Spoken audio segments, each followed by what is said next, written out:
Hello, Harmony Conversations. Uh,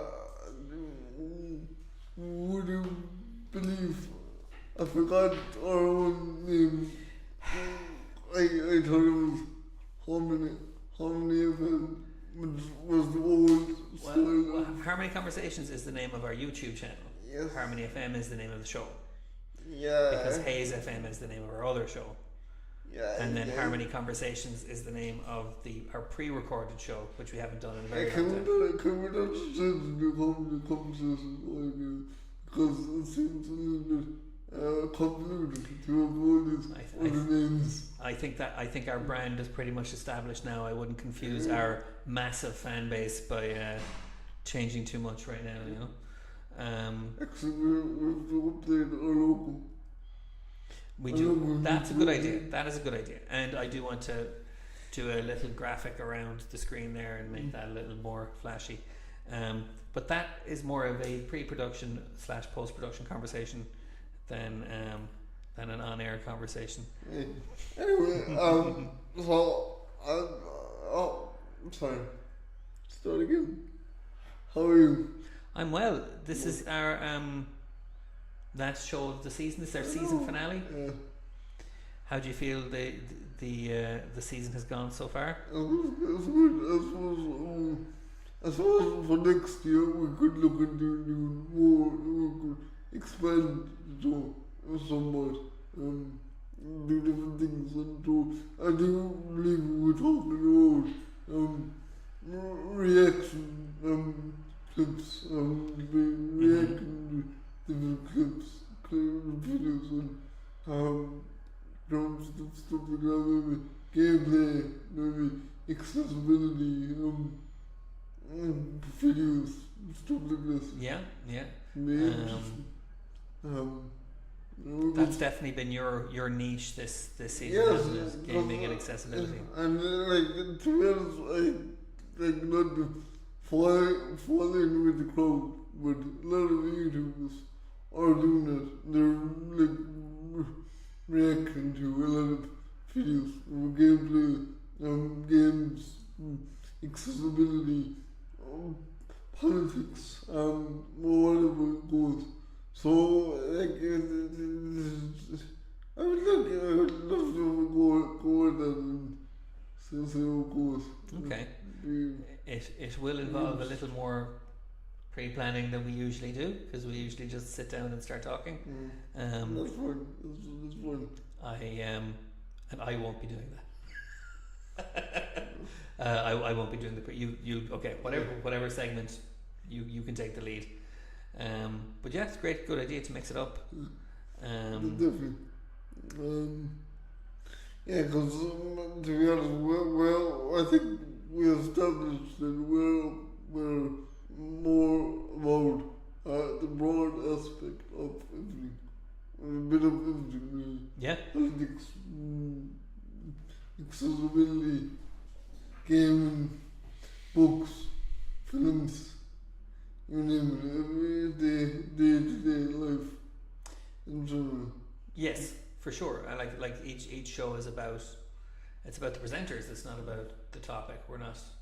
It's whatever's on your mind from week to week, and it has speaking to your kind of topics, it has covered everything from gaming and accessibility, but also disability rights and politics. I think that's good because in a way I've hundreds of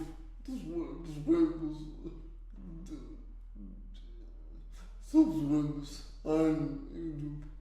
On various things from accessibility, gaming, new games, whatever in nature. So the good thing about us is we cover most things in our videos.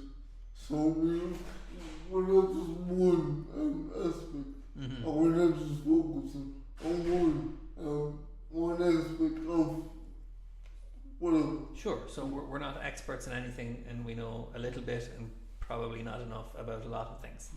Is that fair? Yeah, that's fair. Actually, that actually leads me lovely. It's leads me on to the next in a lovely way. So what to say?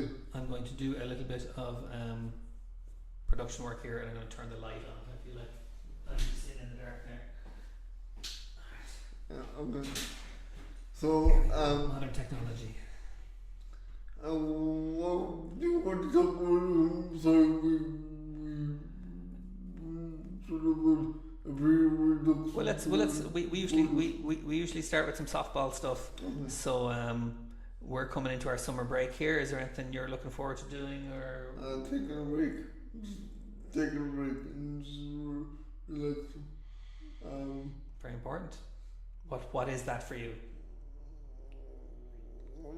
Go on drinks, go out for walks, watch telly, laid back stuff. Is there anything you're looking forward to doing that you don't get to do when you're doing your normal 9 to 4? Or is it just more of the stuff you usually like? I'm really bored. I'm bored. I'm bored. Way of doing things, but I like it. So I have my own set routine, and I like it to stick to. I'm a creature of habit, and so fake it, I think. So, Yeah, that's what nothing wrong with that. I think we are going down to Derry at some point. I think, no, sorry, not Derry. Donegal at some point. So Okay. I'm down to Harvest Point. So that's very lovely. I like Harvest Point. Very nice. I've never been to Donegal. I hear the fishing is good up there. It's a lovely area. It's a long drive. Yeah, it's okay though. 4 or 5 hours? No. No. Well, maybe two and a half. To Donegal. Yep. Okay. Maybe that. I have to engage the services of Google Maps here.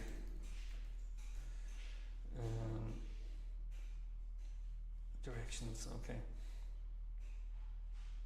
Okay. Well, I was wrong anyway.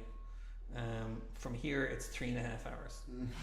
But it depends on how far you're going. That's to Donegal town. Anyway, it's a schlep. How do you pass the time on a long drive? Well, I don't want to sit back and just take it all in. Yeah. No. How do you do that? That's something I cannot do. I get stir crazy on a. Simple. Be there in the moment. I just do. I don't mind. I want to join. And are you like this on flights as well? On plane flights? Pretty much. I normally would listen to music, but not that often. Just like to sit back and relax. Just take it all in. The car rhythm. Take it all in. I have a really calm mind when I'm in the car or on the plane. So it makes me stand out. Stand out. Stand out. Yeah. Great. I am not like that at all. I need constant distraction. For any long period of time. Okay. So great. So next time we see you, which will be in September, you'll be a much more chilled out Ricky. You're always chilled out. That's until I come back. Until you come back again. Then it all starts up again. Okay. Well, great. I'm looking forward to decompressing a bit myself. We all need anything. Decompressing. Do you think people start to burn out a little bit the closer the holidays come? I think so. That's all you can think about. I think so, but I don't know if it's fact or if it's, I think the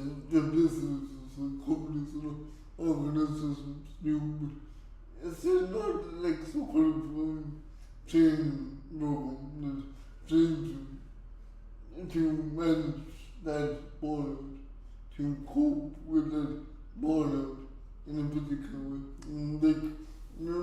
Resilience training in a way. Yeah, well, maybe I shouldn't have used the word burnout, because burnout is a very specific thing that involves like extreme exhaustion and extreme kind of overwork and that kind of thing. But yes, but self-care at work is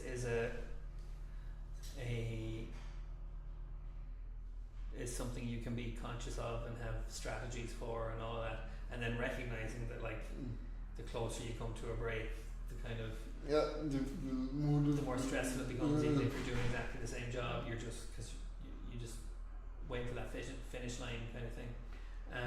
So yeah, there are things you can do, and especially people in caring professions and things like that, where there's an emotional labour that you do as part of your job, that you kind of don't realise is work in itself, you know what I mean? So yeah, that's a good question. That might be something we talk about, self-care. Wellness.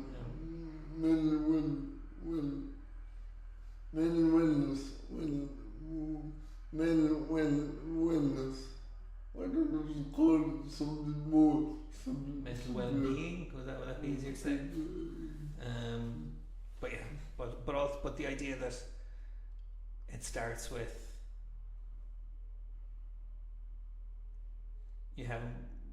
starts with understanding what's going on with yourself, and then working out strategies of how to deal with that. Whereas a lot of people just seem to think people don't really notice when they're becoming overstressed. Yeah, but how can you when you don't have the resources to understand how because everyone reacts differently to just. And this is why I should have been more careful about using the term burnout, because actual burnout is when you are running out of steam at work and you don't realise it. You just think you need to work harder and harder and harder, and the harder you work, the more exhausted you become, and it becomes this kind of vicious cycle. So that's what kind of textbook burnout is. So spotting that is really important, so that you can kind of stop and think and take a break, and not just push yourself more and more. You seem to be good at it. We're not getting stressed out. I never see you angry or annoyed or upset or you seem to be all calm and collective. Well, it goes back to what you're saying. I have some training in that. I have like from various points of view, I kind of I have the language to help me think about what's going on with me, and I've come across strategies that I can try and pick the ones that work, because in my work I have to be able to recommend these strategies to people or offer this language to people to help them understand what they're going through. It's not offering solutions, it's just offering, like you said, resources. I think very good sense is language in a whole is really important, because the way you describe something to someone is fundamental, I think, in my opinion, because it gets your point across really effectively and clear, and even that alone makes you feel more better in a way, because you're really describing how you feel in a significant and fundamental way. You're not messing it up by not just describing it in a bad way. Do you know what I mean? Yeah, it can be. The words are perfect. Then you use the right combination of words. Yeah, it can be hugely frustrating to not be able to put your experiences into words. Yeah, and exactly. having resources and outlets and people who like this is why we talk to people. This is why we like there are things we don't understand about ourselves until we've spoken them. You know, like because when they're just inside us, you know, we might be defining it in different ways to ourselves, but the second it comes out of your mouth, you know, it's a different thing. So that's why, you know, one of the biggest resources for coping or mental well-being in general is just talking to people. It's not that's a very low level thing that's very good for people. It's just talking to people you trust, feeling heard. So it's not just about accurately describing what's going on with you, it's about having a person listen and understand as well, you know, feeling validated. Not everyone's going to do it. Not everyone's going to hear you out. They're going to listen, but they're not going to hear you. So what do you do when that becomes the situation? For example, and this is what I wanted to talk about, public bodies in particular, the governments, politicians, students, when they don't fully hear you out, they're listen to you, they're hearing you, but they're not listening to you, active listening to you, when that isn't the case, and you do speak really clearly, getting your point across, but they don't listen to you. What are you supposed to do? You're supposed to support you. You're supposed to talk.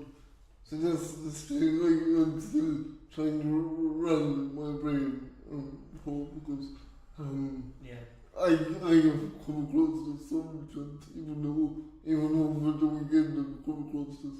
I had to go and do a representative for a particular reason, for a bus stop. Also, you mentioned that a few weeks ago, but there was no hope there. We came out, not hard, not listening. It was a lot of looking over, like, eyes gazing away, and just not engaging what we were actually trying to get across. What is one supposed to do when that is the case? So, who is supposed to talk to? Well, my reaction to that is I don't know, because you've had more experience of that than I have. I apologise for the building noises if they're coming through very strongly. We should go and talk to the foreman. Say, look, from 11 until 12, just stop the building construction. Thank you.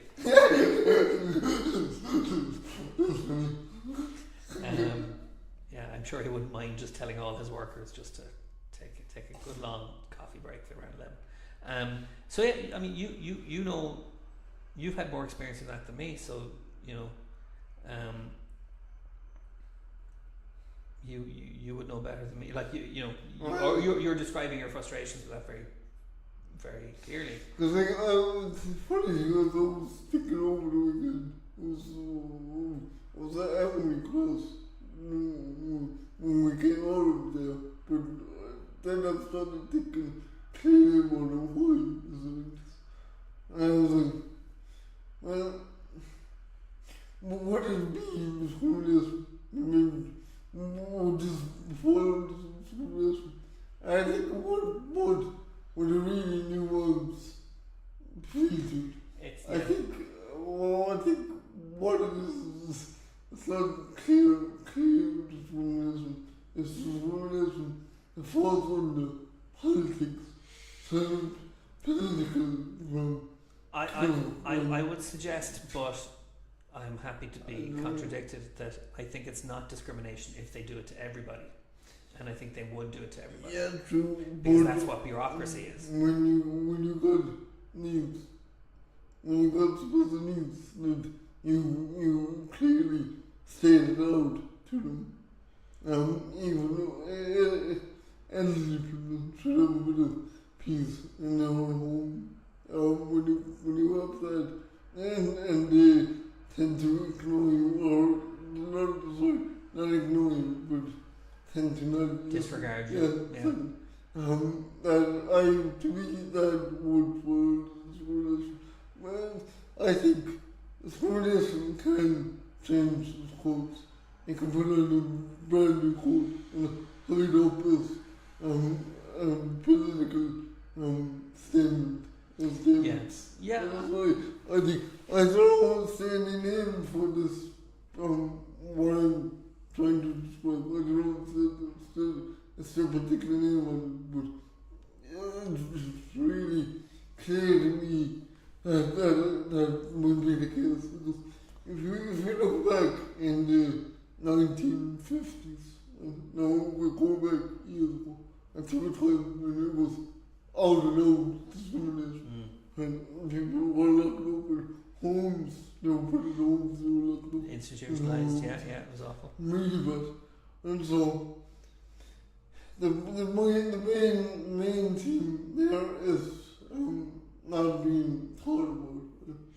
So I mean, I would turn it around on the bus stop conversation, and I'm playing more devil's advocate here, and I always feel bad when I do it, which is if the person whose house the bus stop was in front of didn't have a disability, do you think they'd have gotten more? See, that's the thing, I don't know. I would love to say they would be the same, but I don't actually know. Because a lot of things in this country have been done to a lot of people and different people over the years, and that's fair. That's fair, but that might be more of a status thing than a discrimination thing. That some people have influence, and they get an unfair kind of amount of. But isn't that different? Because it's a question of whether you call it discrimination or not. It's unfair, but discrimination, I think, legally speaking, has to be targeted and specific to the minority, specifically because of the minority being discriminated against. So, so I think that would be the legal kind of threshold you'd have to pass. I'm not saying that the person in that meeting with you didn't kind of factor your disability into the conversation somehow. I don't know. But they might have behaved that way with anybody who'd been sitting in front of them, because bureaucrats are like that. Bureaucrats and politicians are just like, how can I do as little as possible? That's what bureaucracy is. But it's a difficult one, Then if that's the case, then why do we vote for TVs? Because okay, to run this country, definitely we need someone to run the country. I get that, but they're not only meant to be run, they're meant to be for the people of Ireland. So they're meant to represent the people, which they actually do. I don't because I say not only this one, I say a lot of things over the years that could be questioned and and it's not all politicians either. It's there's the whole civil service, and which those people aren't elected; those people are appointed, and their job descriptions are very clear and regimented. So they don't go outside of the lines very much, So like there's the system as well. The structure of the system can be a bit rigid, and it can be hard to get people to kind of be creative. I don't know about rigid, maybe. Yeah, I would agree with that, but it's more along the lines of who do you want? If our leaders, also if our local representatives won't have the power to actually do stuff for the people, or even us, who do you find? Who do you want? What would they do when you have this? When it's not only what is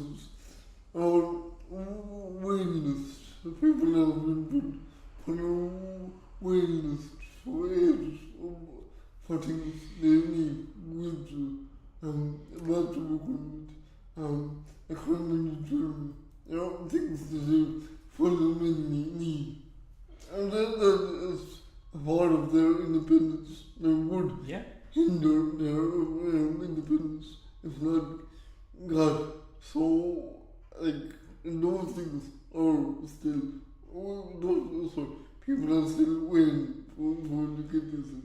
Yeah, So, I mean, I think a great many people would agree with you, and I unfortunately I'm not informed enough to answer that question. I mean, I think there but probably are. no one is so. That's the point. No one seems to have that. I think there are grievance procedures, and there are kind of lobbying bodies and activist groups and things like that. Like the idea. I don't like put too. I have a very kind of naive and limited understanding of politics, but I do feel that there is a bureaucratic thing which is do as little as possible to rock the boat, do as little, like keep things as simple as possible, and but like you can't. yeah, it's true. When you have a country with people with Yeah. facilities, you can't keep things simple. That is very true.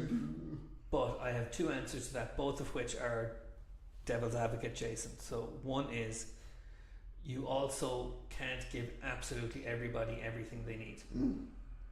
It's not even if you want to, it's just logistically impossible. Would that be fair? Yeah, no, I agree. And I have, fully agree with that. and then also, like, the government don't do everything in the country. They're not responsible for absolutely every aspect of what goes on from day to day for people. So there are other aspects of society that are falling short of giving people what they need, that have nothing to do with politicians or nothing to do with governments or nothing to do with civil service or public bodies. Do you know what I mean? So, like, there's a broader thing, like, and we talked about it, like just people's day-to-day attitudes, and like there's a bigger picture, that it's not just the things that no government could fix, but that doesn't mean they're unfixable. Do you know what I mean? Did I go around too many? Did I bounce around too much there? I think so. I think I can get what you're saying. Like putting it all on the shoulders of politicians is not necessarily the right thing to do either. You know, there's a lot of things. There are a lot of things about people's lives and let's say minority kind of experiences that would never be solved by a politician. They'd be solved by other people outside of politics, and work is being done on that. You know, and so you just hope that eventually it accumulates into something better than what came before. And like, so, but like the people outside of politics, do they have more power, or can they get more things? maybe that's something we should do a show on, is what are the different kinds of power, what are the different kinds of social influence, and what are the things that don't require power to do. Like, changing attitudes is really important. Just understanding that, like,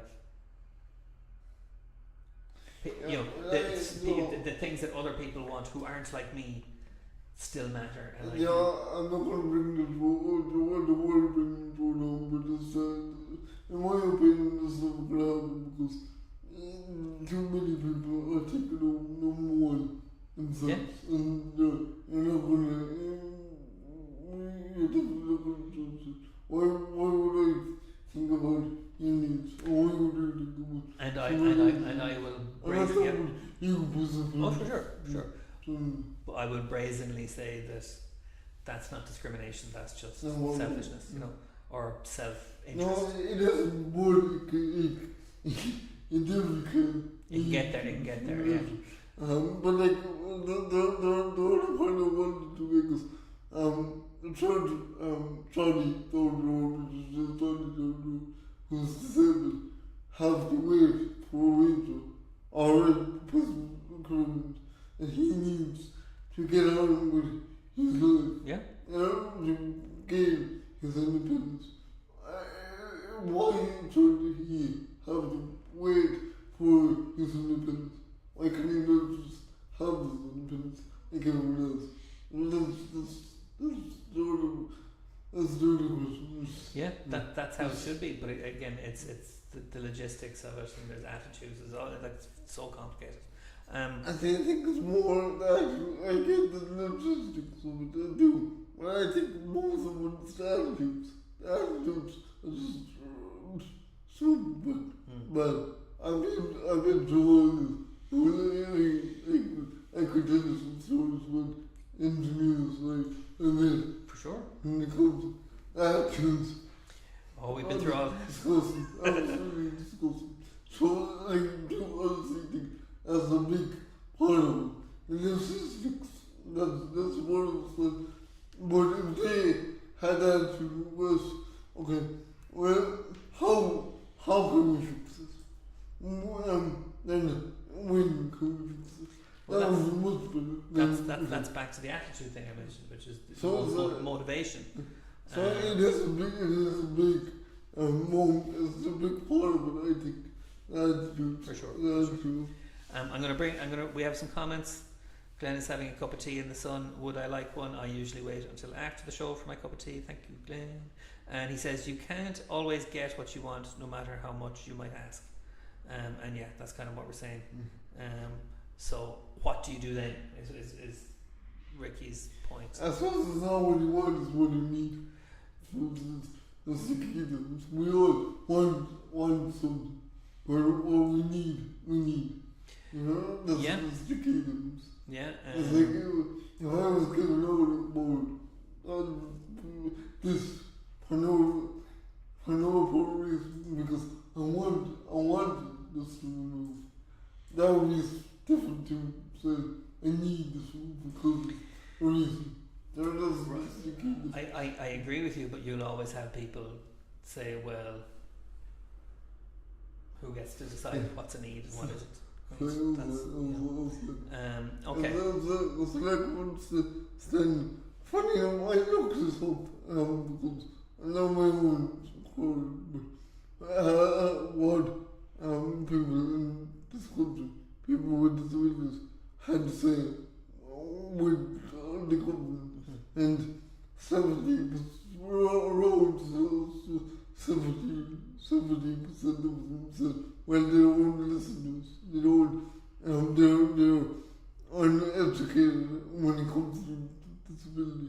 They don't get disability, and they don't care about one of the statements. They don't care, which is a big, bold statement to make. But I think my own personal view is I think that is accurate to say, because what I saw over the last 3 years as like really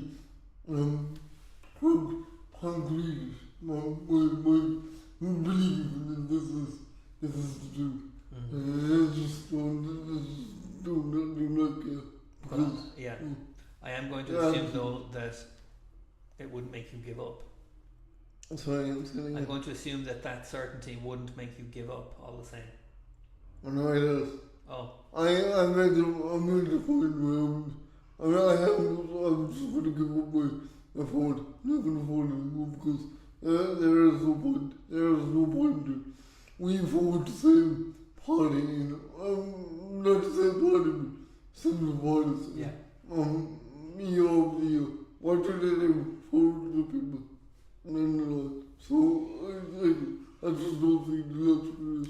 Well, I hope that you find a place, because you've learned so much and because you've tried so hard. I hope you find a place to put that energy, that gives you some satisfaction. So maybe that door is closed. The idea of the system kind of giving you what you need, but see what other outlets there are for you, because it can't happen without people that have your energy and your sense of justice and fairness. You know what I mean? I get that, but like how are you supposed to, like, it's like keeping your fist at a wall, you know, Yeah. hoping you're gonna break through the wall, you know, you're never gonna break through the wall. So what do you do? Well, this is where we're back to, you know, this is where you stop and you take stock and you broaden your horizons and you try to see how it, you know, the stuff you hadn't come across before, you know, new perspectives and new inspirations and things like that. But we need to wrap up that because It's an interesting conversation though, because I am of course I'm angry about everything and then I've been through in the last 3 years, but it's interesting as well because like when you think about it, like, these people are supposed to be there for the people as well, and everyone in Ireland. yeah, that's true. But they're also not omnipotent and they're also not fully informed about everything. You know what I mean?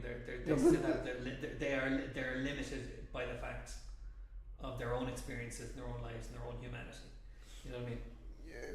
Yeah, and this is a good one, but that's the one I actually discovered. You don't have to have experience to understand people. Like I can go into an old folks home tomorrow and I can understand what they go through without being old enough. But you still have to go there to experience it and to understand the experience. And your one visit isn't going to tell you absolutely everything you need to know. It's not, you know what I mean? It will give you a picture overall. So. We really need to know because our guest lost out last week and because we were yakking. So there we go. To be revisited. I will say that my last point is that giving up. I would advise against it because cynicism and doesn't achieve anything. I don't think it's giving up. I think it's just known. Okay, well, let's say in general, cynicism doesn't achieve anything. So even when things don't work out, you kind of have to find a way of being proactive because cynicism doesn't help. Would you agree? How can you fight against the routine though? That's cynicism though. That's which doesn't achieve anything. So is that kind of what I'm saying? Yeah, but think about it. Well, like, I get that, but how can you achieve something? That's not. Can't be achieved.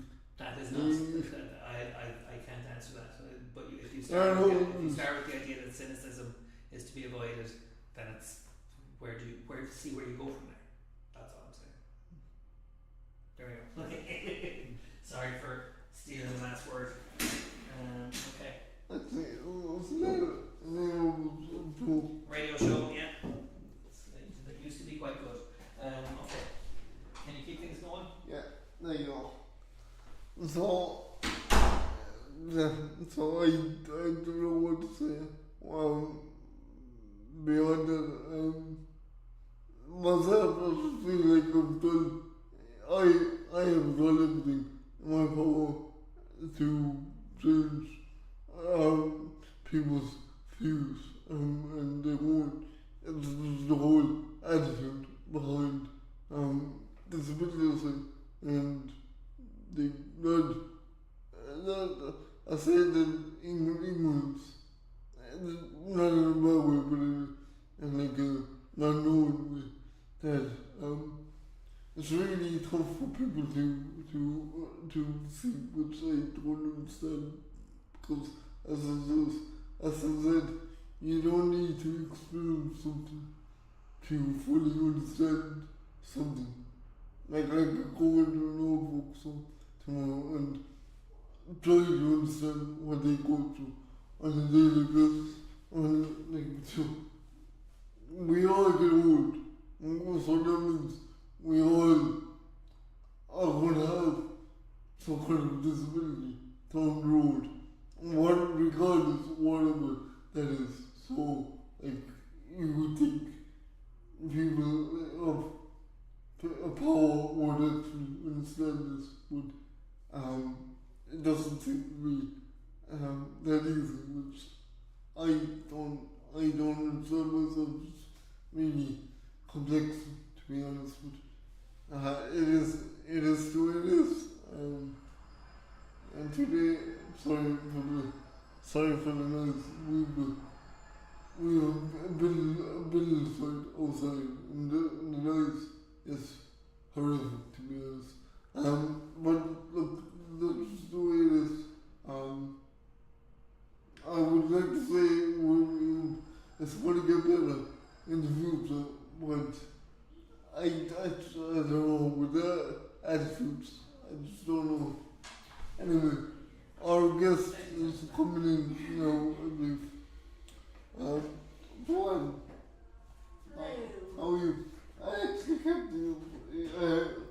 actually kept the telephone. Normally it would be a bit of then fun with talk. You were, yeah. Now. Oh my God. Can I ask,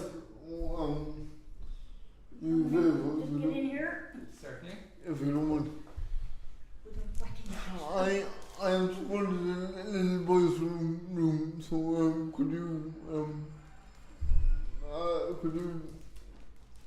take the floor while I hop off to the little boys' room? Oh, you sure. Yes. Excuse me, ladies, please.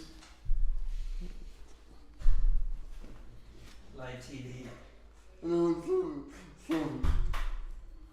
This is why we need commercial breaks. This is why we need a sponsor. Who got sponsors? Hmm?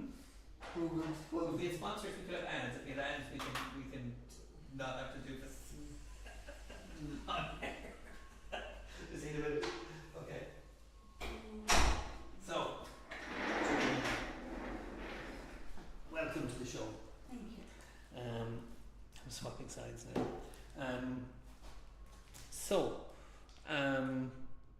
This is our last show of the season. Absolutely. Can we get your verdict on what the show's been like?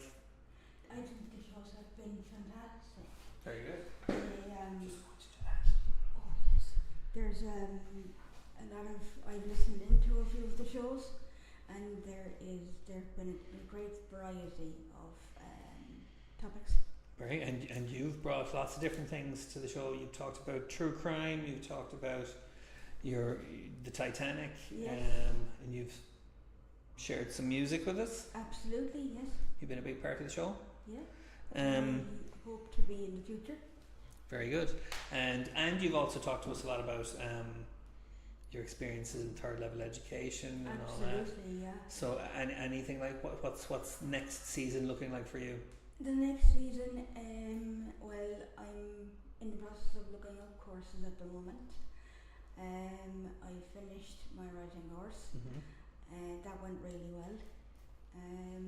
First of all, the reason I re-entered the course again is because I thought it was a follow-on from what we did before, but it just turned out to be the same thing Okay. again. So I said I would leave that one and I would look into further courses. But at the moment, there has been nothing coming up. So the courses suit me, but the times don't suit. Yeah, a lot of adult education stuff is in the evenings, isn't it? It is, Mm. yeah. Okay. Well, have you thought about like online courses? And Perhaps, yeah. there's an online training website called Udemy. Udemy. Yeah, What? where you can sign up for courses and kind of do them in your own time. Okay. So it's videos and Well, I'd rather be in. I'm not the online person. Yeah. I like to be in the room. you like to be in a room, be able to ask questions, be Yes. able to get immediate feedback. and Okay, have that personal connection. of course. Yeah, so it wouldn't suit you, the Udemy. In fairness, I think I signed up for something years ago during COVID. I was going to do a music qualification. Okay. I never did it. I never finished it. Oh dear. Well, You should be ashamed of yourself. I might go back. But there we go. Okay.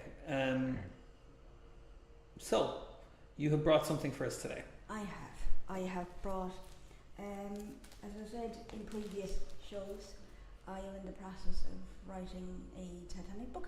Mm-hmm. It's going really well. So today I'm delighted to share the first chapter with you. Great. And I'm going to ask you to speak as loud as you can into the microphone, only because the building site behind us is giving us a lot of background noise. Is that okay? Is this loud enough, or do you want me to go again? I think that would do. Okay. Thank you. I'll just hold this up here. So will Would I you start? like me to hold it for you, or No, I can hold Okay. it for a minute. So will I start? please do? Cunard Line. Cunard Line's heritage dates back to 1839, when Sir Samuel Cunard attained the first British government contract to supply a regular mail service across the North Atlantic Ocean. Since that date, Cunard has operated hundreds of ocean liners and cruise ships. Cunard's heritage is built on safety, speed, and luxury. During the early days of the 20th century, the liners Greyhounds, Lusitania, and Mauretania were the fastest liners in the world. Their modern turbine engines allowed them to achieve over 24 knots, which is an impressive feat of engineering. Cunard's golden age occurred after World War II, when their ocean liners, Queen Mary and Queen Elizabeth, were the epitome of luxury ocean travel. With speeds of over 30 knots, these two Cunard Queens were the largest ocean liners in the world. In fact, Queen Elizabeth, at 83,673 gross registered tons, held this record until eclipsed in 1996 by the Carnival Destiny. In the late 1950s, Cunard faced its most fierce competitor yet, jet aircraft. With the introduction of the Boeing 707 on the transatlantic route, Cunard's fleet quickly became obsolete. This saw the great decline of ocean liners, with ships such as Carina, Media, and Britannic, as well as the famous Queens, disappearing from the North Atlantic. But in the midst of this transport revolution, Cunard gambled its future on a new ship. This ship, also built at the John Brown and Co. shipyard on the Clyde Bank, was named Queen Elizabeth II. She maintained Cunard's presence on the transatlantic service before retiring in 2008, passing the baton to Queen Mary II. So this is chapter 2 of your... Chapter 1. Oh, it's chapter 1 of your book. So that's really setting up the kind of context of the story. Yes. I will say I was apologising about the building construction noise behind you, but it actually just sounds like a shipyard. It's like kind of an appropriate backdrop. It's like ships being built. It's like the Harland and Wolff There you go. shipyard at the back. So if that contributed to your enjoyment of Sounds, Joanne's piece, that then was it was act- deliberate. We meant it. It actually sounded perfect. There we go. Probably, yeah. You've been to the Harland and Wolff. I haven't actually. Oh, no. sorry. You've been to the Titanic Museum in Cove. In Cove. Right. Do you think you'd go up north and see the shipyard? I probably would, but I wouldn't do it in the near future. And as I was listening to that piece, I was thinking there must have been a fair amount of research behind that. Yeah. There is a lot of research Any work that I do, research goes into it. Yeah, for sure. And what are your major sources? I would use YouTube. Mm-hmm. I would use the internet, and also just my own brain. Mm-hmm. Very good. Okay. But that was very well written. Thank you for that. Not a problem. Delighted. How many chapters left? There is 25 in total. Wow. Okay. And Glenn says, well done. Thank you. He's in Lanzarote watching Oh, very over nice. a cup of tea. If everyone's in Spain watching this, why can't I be? There we go. Oh wow, it's just getting worse out there. Okay, so it's nearly time for us to wrap up the show. Yeah. I don't think Ricky is going to make it back in time. Would you like to do a song, or would you like to sign off? I would love to do a song. Okay, let me get my guitar. Do you know what you'd like to do? Can we do We'll Come to Okay, sing the first little bit of that to me, and It's if you remember, it's song 4 in the Israel album. yes. It's out on the ocean. Now, yes. Got it? Yeah. They took their Very good. strand. That one.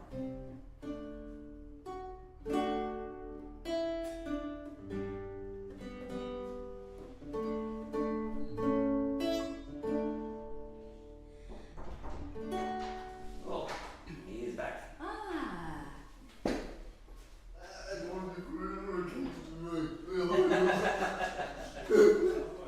what did he say? Okay, he heard me sing because the show up, as I'm watching it up above Oh, is on a site today. all So right. he heard me saying, I'm That he just wouldn't be going back. to perform the song now. yeah. Okay. Oh, you're fine. Because you'll be doing the sign off. Okay. So we'll come to thee.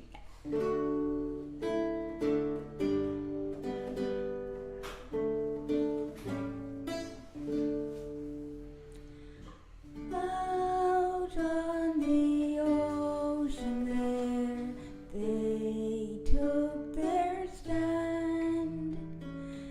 Child, mother, father too, there's no help at hand. Yet in my dreams I see the guider of all to thee.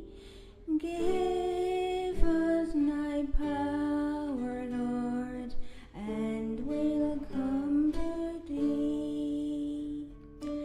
Earth joys now disappear, soon, soon shall we take our last glance at earth, or the sky or sea. Earth's beauties die on flight, Lord, fill us with thy light. Give us thy power, Lord, and we'll come to thee. Intro.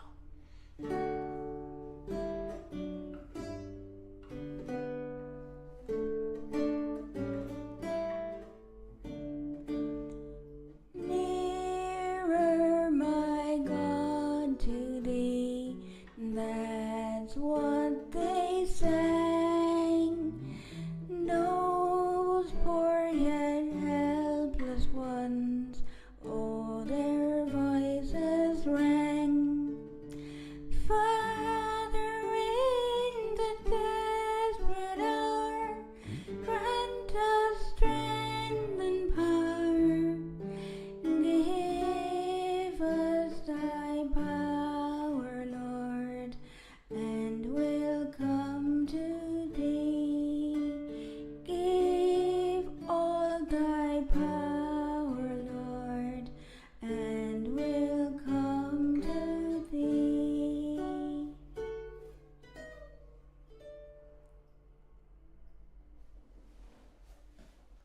Thank you, Joanne. You're more than welcome. We will see you next season. Absolutely.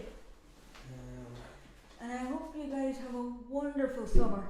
There we go. Ricky, would you like to come in here and do the sign off?